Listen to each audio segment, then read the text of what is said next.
चुड़ैल की बांसुरी।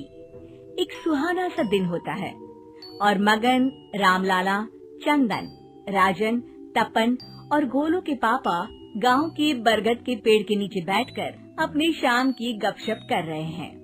अरे रामलाला और चंदन, तुम्हारी फसल कैसी चल रही है इस साल? अरे बंधु क्या बताएं, बारिश ने तो परेशान कर रखा है।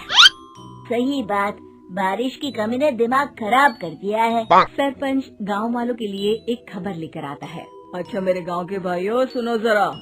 हमारी सरकार ने किसानों के लिए शहर में एक सेमिनार का आयोजन किया है, जिसमें वो खेतों के बारे में और भी कुछ जानकारी देंगे। तो मुझे लगता है कि हमें वहाँ जाना चाहिए।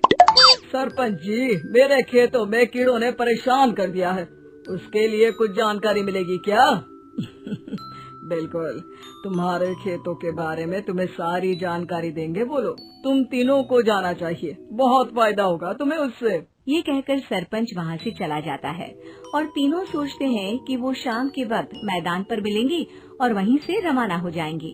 तीनों दोस्त मैदान पर मिलते हैं और जैसे ही निकलना शुरू करते हैं तभी एक बांसुरी की आवाज सुनकर वो भी उसी ओर सम्मोहित स्थिति में चलना शुरू कर देते हैं। कुछ बच्चे हर बार की तरह अपना दोपहर का फुटबॉल का गेम खेल रहे हैं। पकड़ लिया, पकड़ के दिखा मुझे, इतना भी नहीं कर सकता।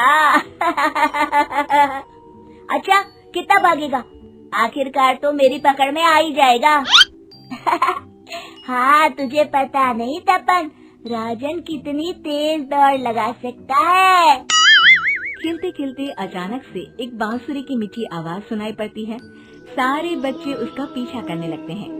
शाम हो गई है और बच्चों के घर न आने की वजह से उनकी माँ मैदान में पहुँच जाती है। राजन बेटे, अरे ओ राजन बेटे, किधर चले गए? इतनी देर हो गई, घर वापस क्यों नहीं आए बेटे? तपन बेटा, चलो घर, शाम हो गई है, कितना खेलोगे? और गोलू, ओ गोलू। तीनों की माँ एक दूसरे को देखने लगती है और उन्हें एहसास होता है कि उन तीनों के बेटे घर आए ही नहीं। अरे राजन और गोलू की मम्मी, आप इधर? राजन और गोलू घर नहीं आए क्या अभी तक? नहीं तो दोपहर में राजन मुझे बताकर गया था कि वो तपन और गोलू के साथ खेलने जा रहा है। मैंने सुना है कि गांव में एक चुड़ैल घूम रही है, कहीं वही तो नहीं ले गई ना हमारे बच्चों को? ऐसा कुछ नहीं हुआ होगा, हम तीनों अलग अलग जगह ढूंढते हैं, इधर ही खेल रहे होंगे तीनों बच्चे। ये कहकर तीनों बच्चों की माएं उन्हें ढूंढने निकल गयी। बहुत देर हो गई और फिर भी तीनों बच्चे मिले नहीं। तीनों की माएं मैदान पर फिर से मिलती हैं। सुनिए जी, ये तीनों मिल ही नहीं रहे और मेरे दिमाग में बहुत बुरे बुरे ख्याल आ रहे हैं।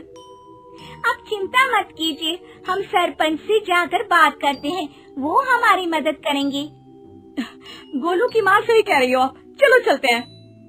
एक उम्मीद की आशा लेकर तीनों अपने बेटों की फिक्र में सरपंच के घर जा पहुंचती है। सरपंच अपनी शाम की चाय पी रहे हैं और अखबार पढ़ रहे हैं। तभी तीनों की माँ हड़बड़ी में भागकर उनके पास आती है। अरे अरे, आप तीनों इतनी डरी हुई क्यों हो?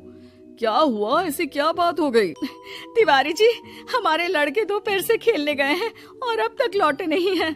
हमने उन्हें सब जगह ढूंढा, लेकिन हमें वो मिले ही नहीं, इसीलिए हम भागकर आपके पास आ गए। अच्छा, इनके पिता कहाँ है? ये कुछ काम के लिए शहर गए हैं, इसीलिए हम भागकर आपके पास आए हैं। हाँ, मैं उसके बारे में भूल ही गया था। एक काम कीजिए, मुझे उस जगह लेकर चलिए जिधर वो आखिरी बार खेल रहे थे।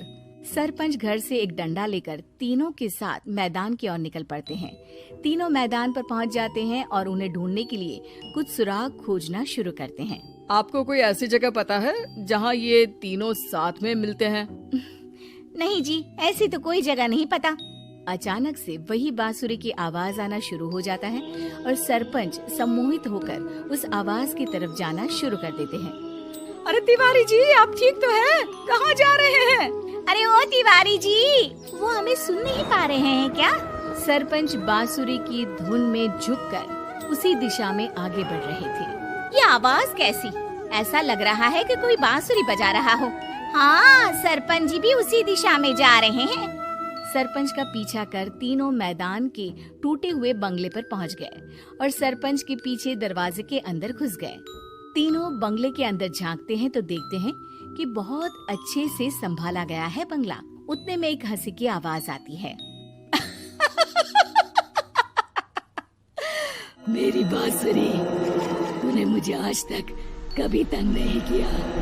हमेशा अपने जादू से लड़कों को खींच लाती है। ये बोलते ही राजन की माँ को तीनों बच्चे और उनके पिता वहाँ चुड़ैल के पास लेटे हुए दिखते हैं। अरे वो देखो गोलू के पापा। अरे रे। अरे गोलू की माँ, अब चुप रहिए ना जरा। उस चुड़ैल ने देख लिया तो हम भी फंस जाएंगे।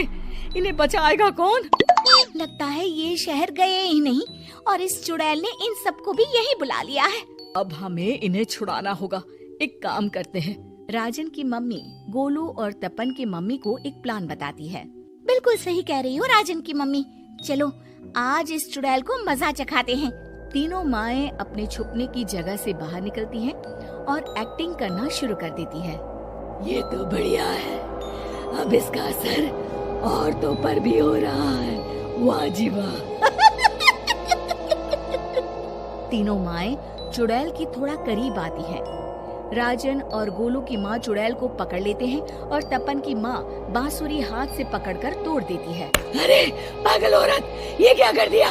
मेरी बांसुरी को तोड़ दिया। अब मेरी शक्तियाँ खत्म हो जाएगी। तुम्हें तो अरे तुझे क्या लगा चुड़ैल कहीं की हमारे बच्चों को और पतियों को हाथ लगाएगी तू? बांसुरी टूटने की वजह से चुड़ैल खाक होकर गायब हो जाती है और सारे लोगों की आंख खुल जाती है। सब अपने परिवार को लेकर उस बंगले से बाहर निकल जाते हैं। कहते हैं ना, नारी